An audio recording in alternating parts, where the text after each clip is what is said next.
vídeo anterior, a gente viu que a gente está usando dados o tempo inteiro, mesmo sem a gente perceber. E por isso que a quantidade de dados só aumenta. Cada vez mais, o mundo vai criar, capturar, replicar e consumir mais quantidade de dados digitais. Em 2018, a gente produziu 33 zettabytes e a expectativa é chegar em 175 zettabytes até 2025. Nós chamamos isso de esfera de dados global. Mas, Carol, o que 175 zettabytes significa? Eu não consigo nem imaginar.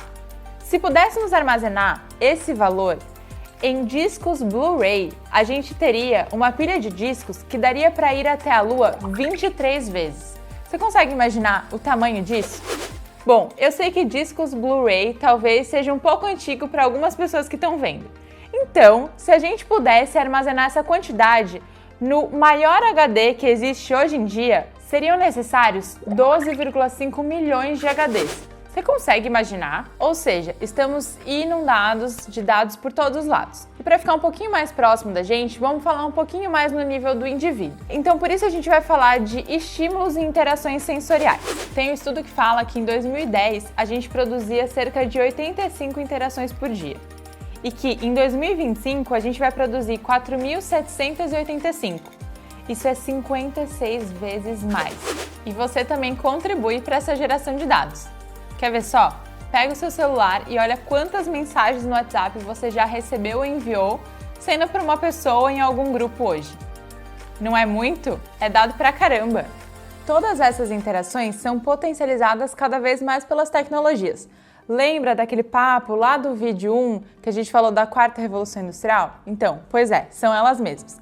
Então, quando a gente fala de smartphones, redes sociais, serviços de streaming que estão ganhando cada vez mais relevância, mas principalmente IoT, ou Internet das Coisas. Já ouviu falar? A definição de IoT é trazer conexão para as coisas que são normalmente ou até agora offline. Então, por exemplo, quando a gente pega uma geladeira, que teoricamente está offline, e a gente conecta um dispositivo e ela passa a nos avisar e a monitorar se a gente tem leite suficiente ou se da próxima vez que a gente for no supermercado, a gente deveria comprar leite.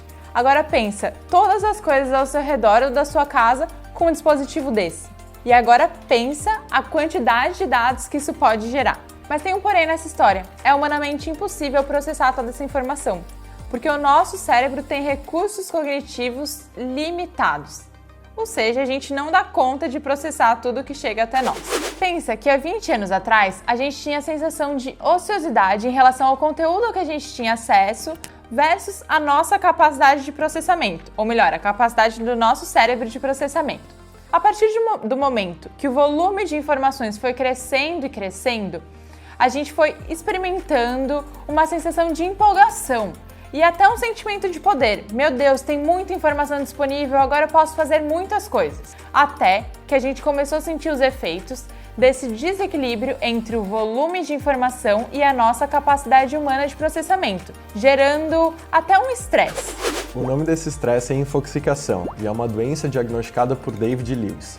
Infoxicação por consumo excessivo da informação, quando mesmo chegando que é o limite, a gente ainda está viciado e quer consumir ainda mais. É mais ou menos quando a gente chega numa lanchonete e tem tipo 300 tipos de lanche pra gente escolher. A gente acaba se perdendo. Então, se nessa era analógica, alguns anos atrás, a gente lia o jornal do dia e sentia que estava atualizado de todas as notícias, hoje a gente vive uma angústia de sentir que nunca dá conta de consumir toda a informação. Porque a gente recebe pelo jornal, pela imprensa, pelo celular, pelas redes sociais, aí o WhatsApp apita. Meu Deus, dá até um desespero. Tudo isso acaba gerando gatilho nas pessoas. Afinal, se a informação está disponível, as pessoas querem consumi-la. Pensa só, qual é a primeira coisa que você faz de manhã? A gente nem levanta da cama e já está lá com o celular na mão, vendo o que a gente perdeu enquanto estava dormindo. E se você não é essa pessoa, você provavelmente é 1% da população. E para piorar, você sabia que ao longo do dia a gente vai perdendo a capacidade de tomar decisões complexas? Isso porque tomar decisões gasta muita energia, fazendo o nosso sistema falhar e sobrecarregando o nosso cérebro. E é isso que acontece quando dá tela azul no computador, por exemplo, ou quando o celular trava e a gente precisa reiniciar para poder continuar usando. O problema é que o nosso sistema, ou melhor, o nosso cérebro azul, não existe. Ele não avisa quando a gente tem que reiniciar. Então a gente segue tomando decisões ruins sem perceber. Para exemplificar, a gente vai mostrar esse gráfico de sobrecarga de informação. Nesse estudo foram analisados 1.100 casos de juízes americanos e a conclusão foi que eles têm muito mais probabilidade de dar direito à liberdade condicional pela manhã do que pela noite, como o gráfico mostra, que tem 70% de chances pela manhã e quando a gente chega ali na parte da noite, cai para 10%. Mas Carol, e o que faz o nosso sistema zerar? Como que a gente se recompõe para tomar melhores decisões? Por exemplo, a gente pode descansar ou parar para comer. Mas você já parou para perceber que quando a gente está no intervalo de alguma reunião, da escola, de alguma aula, ou até quando a gente está almoçando ou jantando, a gente nunca larga o celular? Então, o nosso cérebro, no momento que era para descansar, ele continua sendo bombardeado de informação e por isso ele nunca descansa. E aí vocês devem estar se perguntando, tem alguma chance da gente conseguir, controlar, reduzir esse volume de informações? Na verdade, não. Porque como a gente já viu, à medida que se amplia e se expande essa conexão digital da humanidade e a quantidade de tecnologias que a gente usa, essa avalanche de dados aumenta exponencialmente. Isso a gente pode chamar de Big Data. E ele veio para ficar e crescer cada vez mais. Lembra que a gente falou lá nos vídeos anteriores, a gente fez um teste com vocês para ver se vocês sabiam o que era Big Data? Agora a gente vai explicar. O Big Data, como vocês estão vendo nessa imagem, é simultaneamente o crescimento de 3 vezes da velocidade que os dados são criados, do crescimento do volume de dados disponíveis e também do crescimento da variedade de tipo de dados. Nesse caso específico, variedade é que a gente tem textos, imagens, vídeos, sons, áudios do WhatsApp, enfim, só vai crescendo a variedade. E tudo isso, essa junção desses 3 Vs, faz com que a informação não cresça de forma linear, mas sim de forma exponencial, pois cada uma das setas está puxando para um lado. Para ficar mais claro ainda, a gente trouxe um vídeo para vocês. The time of spreadsheets is over. A Google search, a passport scan, a barcode reading in a supermarket, your online shopping history, an EKG reading, CCTV footage, a photo of a sandwich, a voice message, a tweet. All of these contain data that can be collected, analyzed, and monetized. Supercomputers and algorithms allow us to make sense of increasingly larger amounts of information in real time. In less than 10 years, CPUs are expected to reach the processing power of the human brain. A survey done by the Global Agenda Council on the Future of Software and Society shows that people expect artificial intelligence machines to be part of a company's board of directors by 2016. There is a good chance that in 15 years, your job is going to be performed by computers, since decisions once based on experience and intuition will be made through machine analysis of massive amounts of data.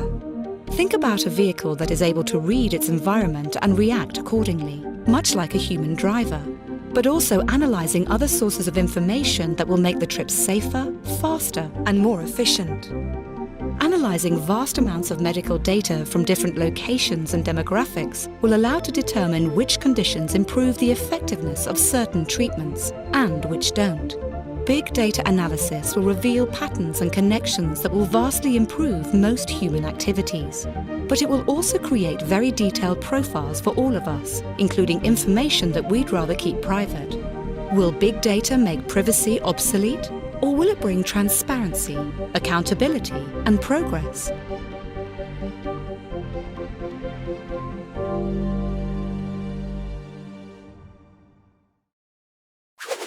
Lembram que eu falei que não tem como a gente reduzir o volume de dados, mas tem uma outra forma da gente lidar com ele. Por isso, a gente vai voltar para um gráfico que a gente já falou anteriormente e continuar um pouquinho o desenvolvimento dele. No caso desse gráfico, a gente tinha parado ali na linha do estresse. E aí, nesse momento em que a gente tem um volume gigante de dados que precisam ser processados e lidados por nós como seres humanos, e que a gente entra num momento de estresse ou infoxicação, a ciência de dados, o uso de algoritmos e até a inteligência artificial entram como ferramentas para nos ajudar a filtrar a informação para que a gente consuma só a informação necessária para a tomada de decisão que a gente precisa tomar. Por isso que a gente sempre fala que o segredo é filtrar a informação. E aí a gente começa a perceber que tanto a tecnologia como os dados têm também impactos positivos na nossa vida. E é disso que a gente vai começar a falar no próximo vídeo.